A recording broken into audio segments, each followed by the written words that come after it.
పెద్దలందరూ కూడా హృదయపూర్వక శుభాకాంక్షలు. నీతిగా నిజాయితీగా నిబద్ధతతోని ఎక్కడ ఎలాంటి పైరులకు తావు లేకుండా ఇలా అవార్డ్స్ ఇస్తున్న ప్రభుత్వం భారతీయ జనతా పార్టీ ప్రభుత్వం. కాబట్టి అవార్డులు అందుకున్నటువంటి ప్రతి ఒక్కరు కూడా హృదయపూర్వక శుభాకాంక్షలు. దాంతోపాటు లోక్సభ ఎన్నికలు రాబోతున్న సందర్భంగా భారతీయ జనతా పార్టీ కేంద్ర నాయకత్వం దేశంలో అన్ని పార్లమెంటు నియోజకవర్గాల్లో ప్రచారాన్ని ముమ్మరం చేయాలని చెప్పి కార్యకర్తలు నాయకులకు కూడా మార్గదర్శనం చేయాలని చెప్పి నిర్ణయించిన తర్వాత మా ప్రియతమ నేత దేశ ప్రధాని నరేంద్ర మోడీ గారు, మా హోంశాఖ మంత్రులు అమిత్ షా గారు, మా జాతీయ అధ్యక్షులు జేపీ నడ్డా గారు, దేశవ్యాప్తంగా రాజ్నాథ్ సింగ్ గారు కూడా దేశవ్యాప్తంగా పర్యటించాలని చెప్పి నిర్ణయించుకోవడం జరిగింది. 3-4 పార్లమెంట్లు కలిసి దేశవ్యాప్తంగా క్లస్టర్లుగా ఏర్పాటు చేసి ఈ క్లస్టర్లను కేంద్రంగా చేసుకుని ప్రచారం చేయాలని చెప్పి నిర్ణయించిన తర్వాత తెలంగాణ రాష్ట్రంలో కూడా కిషన్ రెడ్డి గారి నేతృత్వంలో వారి యొక్క ఆలోచన మేరకు 4 పార్లమెంట్లు కలిసి ఒక క్లస్టర్గా ఏర్పాటు చేసిన వారు క్లస్టర్ వారీగా ప్రచారాన్ని చేయాలని చెప్పి నిర్ణయించిన తర్వాత క్లస్టర్ ఏర్పాటు చేయడం జరిగింది.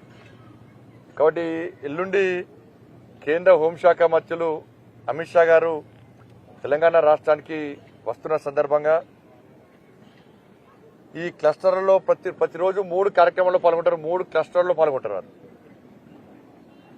ఎలక్షన్ మేనేజ్మెంట్ కమిటీ మీటింగ్ కానీ, చారిత్రాత్మక కట్టడాన్ని సందర్శించడం కానీ, ఇంటలెక్చువల్ మీటింగ్ పెట్టడం కానీ, లేకపోతే కార్యకర్తల సమావేశం పెట్టడం కానీ, బహిరంగ సభలు పెట్టడం కానీ, ఇట్లా అనేక రకాల కార్యక్రమాలు నిర్వహించాలని చెప్పి నిర్ణయించడం జరిగింది. దానిలో భాగంగానే ఎల్లుండి ఉదయం 28వ తారీఖు ఉదయం వారు మా పాలమూరులో ఎలక్షన్ మేనేజ్మెంట్ కమిటీ ప్లస్ ఆ క్లస్టర్ యొక్క కోర్ కమిటీ మీటింగ్ను వారు తీసుకున్న తర్వాత నేరుగా మధ్యాహ్నం 1 గంటకు కరీంనగర్ చేరుకుంటారు. కరీంనగర్ పార్లమెంటు నియోజకవర్గ స్థాయి కార్యకర్తల సమావేశం పబ్లిక్ మీటింగ్ అది. కరీంనగర్ పార్లమెంటు నియోజకవర్గ స్థాయి కార్యకర్తల సమావేశాన్ని ఎల్లుండి మధ్యాహ్నం 1 గంటకు కరీంనగర్లోని ఎస్ఆర్ఆర్ డిగ్రీ కళాశాల గ్రౌండ్లో ఏర్పాటు చేయడం జరుగుతున్నది. దానికి కార్యకర్తలు పెద్ద ఎత్తున తరలి వచ్చే అవకాశం ఉంది. దాదాపు 15,000 నుంచి 20,000 వరకు కూడా వాళ్ళ కార్యకర్తలు దానికి వచ్చే అవకాశం ఉంది. కాబట్టి ఆ కార్యకర్తలను ఉద్దేశించి కార్యకర్తలకు కేంద్ర హోంశాఖ మంత్రులు అమిత్ షా గారు మార్గనిర్దేశం చేస్తారు. ఆ నుంచి ఎన్నికల శంఖారావం ప్రారంభం కాబోతున్నది. దాని తగ్గట్టు అన్ని ఏర్పాట్లు ఇలా పూర్తి చేస్తున్నాం. వేదిక కానీ, సీటింగ్ సిస్టమ్ కానీ, హెలిప్యాడ్ కానీ, స్క్రీన్స్ కానీ, నగరాన్ని అలంకరించడం కానీ, ఇట్లా అన్ని రకాలుగా ఏర్పాట్లన్నీ దాదాపు పూర్తవుతున్నాయి. కాబట్టి కరీంనగర్ పార్లమెంట్ నియోజకవర్గంలోని కార్యకర్తలంతా కూడా ఎల్లుండి జరిగే కార్యక్రమానికి హాజరు కావాల్సిందిగా నేను కోరుతా ఉన్నాను. కరీంనగర్ పార్లమెంట్ నియోజకవర్గంలో కూడా ఎన్నికల ప్రచారం ప్రారంభించినాం. పక్కా ప్లాన్ ప్రకారం ప్రణాళికాబద్ధంగా మేము ప్రచారాన్ని ముందు తీసుకుపోతున్నాం. గ్రామాల వారీగా కేంద్ర ప్రభుత్వము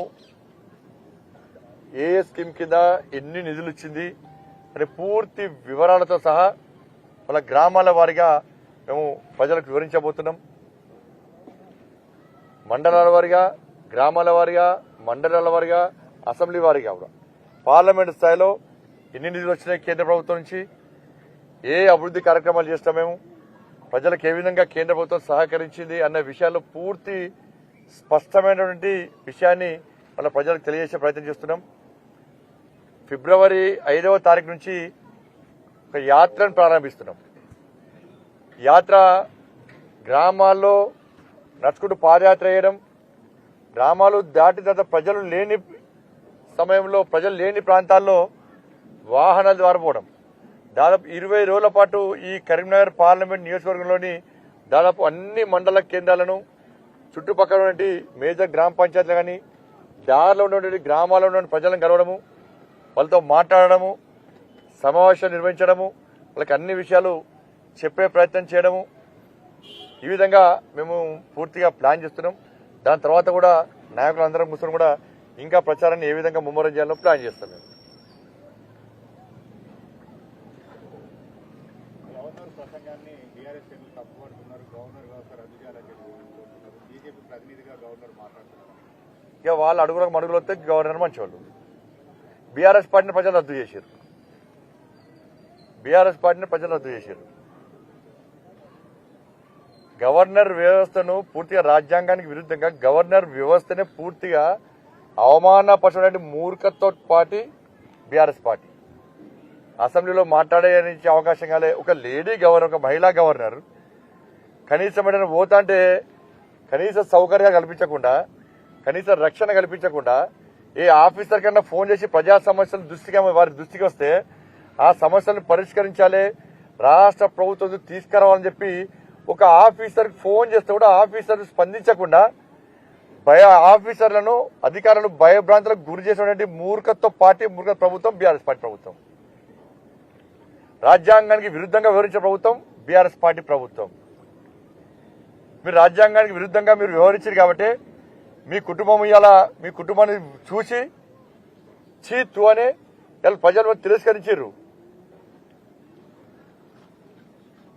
పార్లమెంట్ ఎన్నికల్లో మీది 3వ ప్లేస్, 3rd ప్లేస్. ఒకవేళ ఇంకా వేరే పార్టీ అలయన్స్ చేస్తే మీ 4th ప్లేస్ పోతుంది. మరి మీ పార్టీని, కేసీఆర్ కుటుంబాన్ని చూసి ప్రజలు అసహించుకుంటున్నారు. మీ అహంకారం ఇంకా తగ్గలేదు. కేసీఆర్ కుటుంబం యొక్క అహంకారం ఇంకా తగ్గలేదు. ఇంకా మేము అధికారంలో ఉన్నామని చెప్పి విర్రవీగుతున్నారు వీళ్ళు. కానీ క్షేత్రస్థాయిలో పోయి ప్రజలు ఏమనుకుంటున్నారు మీ గురించో ఒక్కసారి తెలుసుకునే ప్రయత్నం చేయండి. కింది స్థాయి బీఆర్ఎస్ పార్టీ కార్యకర్తలు మీ కుటుంబం గురించి, మీ గురించి ఏమనుకుంటారో తెలుసుకునే ప్రయత్నం చేయండి. కింది స్థాయి నాయకులు మీ కుటుంబం గురించి ఏమనుకుంటారో తెలుసుకునే ప్రయత్నం చేయండి. అప్పుడన్నా మీలో కూడా మార్పు వస్తుంది.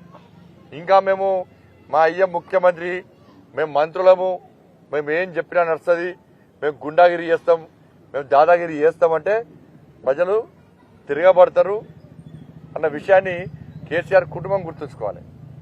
మీరు ఏ రోజు గవర్నర్ గుర్తించారు, గవర్నర్ మర్యాద ఇచ్చారు, ఏ రోజు గవర్నర్ వ్యవస్థను గౌరవించారు? కనీసం అసెంబ్లీలో మాట్లాడించే అవకాశం ఇవ్వలే. మీరు స్వాగతోపన్యాసం వాడిది మరి భాషను కనీసం బడ్జెట్ ప్రసంగం కూడా చేయించే అవకాశం ఇవ్వలే. అడుగడుగున ఒక మహిళా గవర్నర్ చూడకుండా కూడా అవమానపరిచారు. మీరు ఏ ఫైల్ పంపితే ఆ ఫైల్ రబ్బర్ స్టాంప్ ముద్ద కుదితే మీకు రబ్బర్ స్టాంప్ లెక్క ఉంటే ఆ గవర్నర్ మంచోడు. అంటే మీకు ఏం సపోర్ట్ చేయకుండా వ్యవస్థను రద్దు చేయాలంటారు వాళ్ళు. అందుకే రాష్ట్ర ముఖ్యమంత్రి దిగజారి రాజ్యాంగానికి లోబడి పనిచేస్తే ఈ ప్రభుత్వం పనిచేయలేదు, బీఆర్ఎస్ పనిచేయలేదు కాబట్టి రాజ్యాంగాన్ని మార్చాలన్నాడు. బాబాసాహెబ్ అంబేద్కర్ ఇచ్చిన రాజ్యాంగాన్ని మార్చాలన్న మూర్ఖుడి రాష్ట్ర గతంలో మాజీ ముఖ్యమంత్రి. అంటే రాజ్యాంగానికి అనుగుణంగా పనిచేయలేదు ప్రభుత్వం, పనిచేయాలని ఆలోచన లేదు కాబట్టి రాజ్యాంగాన్ని మార్చాలన్నాడు. అందుకే ప్రజలు తిరస్కరించారు. ఇవాళ బాబాసాహెబ్ అంబేద్కర్ అవమానించినావు, బాబాసాహెబ్ అంబేద్కర్ ఇచ్చిన రాజ్యాంగాన్ని అవమానించినావు. రాష్ట్ర ముఖ్యమంత్రి గుర్తుంచుకోవాలి, ప్రపంచంలో ఎక్కడ ఎవరైనా కూడా ప్రజాస్వామ్య దేశం ఏది అంటే టక్కన చదివి భారతదేశం అంటారు. అన్ని దేశాలు కూడా రాజ్యాంగాలు మార్చుకున్నాయి. భారతదేశం కూడా రాజ్యాంగాన్ని దాదాపు 105 సార్లు సవరించినప్పటికి కూడా రాజ్యాంగ స్ఫూర్తి ఎక్కడ చెక్కు చెదరలు ఎక్కడ కూడా. ఇది బాబాసాహెబ్ అందించిన రాజ్యాంగం ఎంత గొప్పదో ఒకసారి గతంలో ఈ రాష్ట్ర ముఖ్యమంత్రి ఉన్న కేసీఆర్ కుటుంబం గుర్తుంచుకోవాలి. మీకు అది స్ఫూర్తి రకంగా లేదు, ఎందుకంటే దానికి అనుగుణంగా మీరు పనిచేయలేరు. పేద ప్రజల బతుకులు సర్వనాశనం చేస్తారు.